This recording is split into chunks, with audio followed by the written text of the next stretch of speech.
За дөнгөж сая Баянзүрх дүүргийн эрүүг эргийн анхан шатны шүүхтэр за урдсан хэлцүүлэгт ороод гарч ирлээ. Тэгээд ер нь бол манай хуульчид за тэгээ хуулийн байгууллагын ажилтнуудын үйл ажиллагаа бол үнэндээ л бол дампуурсан юм байна өө. Тэ шүүгдэгч нь шүүх хуралдаандаа ирдэггүй, хэлцүүлэгдээ ирдэггүй, шүүгдэгчийн өмгөөлөгч нь хоцож ирдэг. За тэгээд шүүгдэгч яасан бэ гэж асуухаар урд нь ажилласан, хувцас солихож байгаа гэдэг тайлбарыг хэлдэг. Шүүгдэгч нь ирэхгүй болохоор шүүх нь хүлээж арга ядаад шүүх хуралдаанаа эхэлдэг. Тэгээд шүүгдэгчгүй шүүх хуралдаанаа эхэлдэг. Шүүгдэгч нь залуучуудын хэлдгээр даам галтсан байж штэ. Өнөөдөр Мөрдөн байцаалтанд дуутахаар ирдэггүй, прокурор дуутахаар ирдэггүй. За тэгээд шүүхэд дуутахаар ирдэггүй. Өмнөөсөө өмгөөлөгчгээ хүнээ явуулчихна. Шүүхээ урдсан хэлцүүлэгтээ ирэхгүй. Тэгээ хайцсан гэж асуухаар мэдэхгүй гэл шүүхийн нарийн бичиг нь дуудаад ирээгүй шалтгаангүй гэд шүүхтэй танилцуулна. Шүүгдэгчийн өмгөөлөгч нь хоцолж ирнэ. Хоцроод яасны би мэдэхгүй байхгүйд нь хурлаа хийчихэл та гэдэг зүйлийг ярина. Шүүгчэнтс нь за байхгүй юм чи хурлаа хийчихээ та гэдэг. Одоо ингээд бодохоор үнэхээр энэ усад энэ нийгэмд чинь одоо шудраг өсгөж байна уугүй юу. Шүүгдэгч бол их том юм аа. За тийм учраас би урдсан хэлцүүлгээр хоёр хүслийг тавилаа. Нэгдүгээрт нь бол Мөрдөн байцаалтанд буцаагаад зүйлчлийг солих ёстой. Өөрөөр хэлбэл бусдыг залилсан асуудал дээр 50 саяас дээш хэмжээний хохиролтой гэдгээр нь эрүүгийн хуулийн тусгай ангийн 17-гийн 3-ын 2-оор зүйлчилсэн байгаа. Энэ нь бол 50-аас дээш сая төгрөгийн хохиролтой болох юм бол хэмжээний хохирол гэж зүйлчилж байгаа байхгүй. Гэтэл энэ нөхөр маш олон хүнийг маш олон удаагийн үйлдэлээр 900 саяар хохироодсон байгаа байхгүй юу. Тэгэхээр чинь нөгөө байнгын буюу одоо амьдралынхаа их усрыг болгосон гэсэн үг байхгүй юу. Тэгэхээр 17-гийн 3-ын 3 гэсэн зүйл байх хэрэгтэй шүү дээ. Яхаараа прокурор 17-гийн 3-ын 2-оор зүйлчилдэг. Тийм учраас зүйлчлийг бол хүндрүүлэх хэрэгтэй. 17-гийн 3-ын 2 чинь 2-оос 8 жилийн хорих ял буюу торох санкцтай байхгүй юу. Тэгэхээр магадгүй одоо нэгдүгээр зүйлчлэлийг одоо 17-гийн 2-оор зүйлчлэнийг бол би бол бас хардж байна. Тийм учраас зүйлчлийг хүндрүүлэх саналыг шүүхэд тавилаа. За шүүх хүлээж авлаа. Хоёрт нь талсан сэргийлэх арга хэмжээг өөрчлөё. Яасан том юм бэ? Мөрдөн байцаалтанд ирдэггүй, прокурорын шатанд ирдэггүй. Тэгээ шүүхийн шатанд ирдэггүй, шүүгчин дуутахаар ирдэггүй, шүүх хуралдаан дээр ирдэггүй. Тэгээд энийг цагдаа хориод гэсэн тэгээд шүүхэд хүлээж авлаа.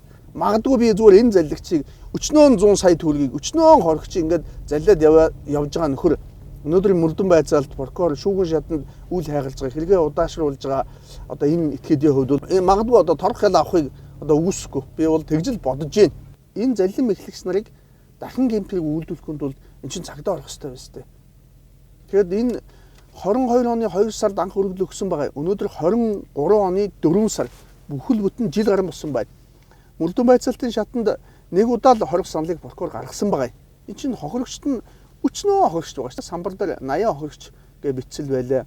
Прокурор бас хохирогчийг тогтоохдоо зарим хувь хүнээр нь тогтоосон, зарим нь байгууллагаар нь олуулаа, 10-уулаа, 20-уулаа, 30-уулаа байхад нь дан ганц нэг хүнээр нь жишээ нь тогтоосол байлээ л дээ.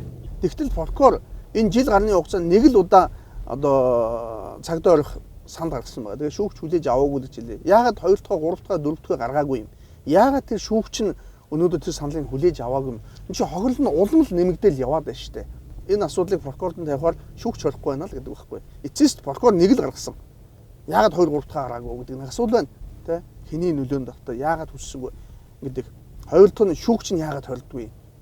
Гуравт нь тэгэд өмгөөлөгч яваад. За ингээд түрүүнд хэллээ эрхцүүчид, хуульчид, өмгөөлөгчид энэ одоо залилан мэхлэх одоо үйл ажиллагаанд одоо хамтраад одоо оролцсон юм шиг байна. Тэгээд бас тэндээс мултраад үлдсэн. Одоо тэр үйлдэлийг одоо шүүхээс бол одоо дахин одоо тэр үйлдэлийг нэмж шалгуулахаар Мөрдөн байцаалт зүйл буцаалаа.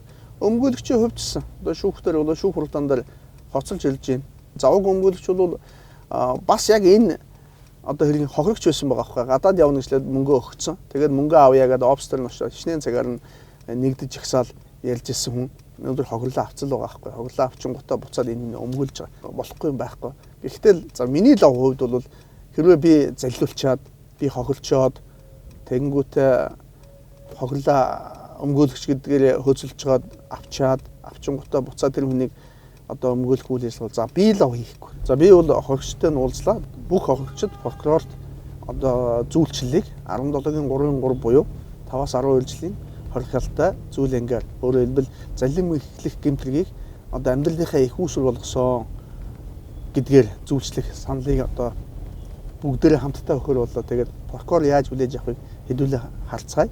Хуулийн байгууллага гэдэг бол зөв сайн дураараа хүслээр эсвэл өөрийнхөө тааллаар эсвэл үзмжээр ажил хийдэг байгууллага биш байхгүй юу? Энэ иргэдийн зөрчигдсөн эрх хэрэгшгийг одоо сэргээх, за хохирсон иргэдийн хохирлыг барагдуулах, за гэмбуруутай этгээдэд ял шийтгэлийг оногдуулах одоо төрийн чиг үүргийг хэрэгжүүлж байгаа байгууллага шүү дээ. Гэтэл мөрдөө шалгах ажиллагааг дутуу хийж байна. Дутуу хийж байгаа би хэлээгүй, би шүүмжлээгүй. Шүүгчин дутуу байна л хэлж штэ. Тэгээ прокурор энд хяналт тавих хэвээр. Тэгвэл прокурор дутуу хяналтаа тавьсан байна, дутуу ажиллагаа хийсэн байна гэдээ шүүгч хэлж байгаа үстэй.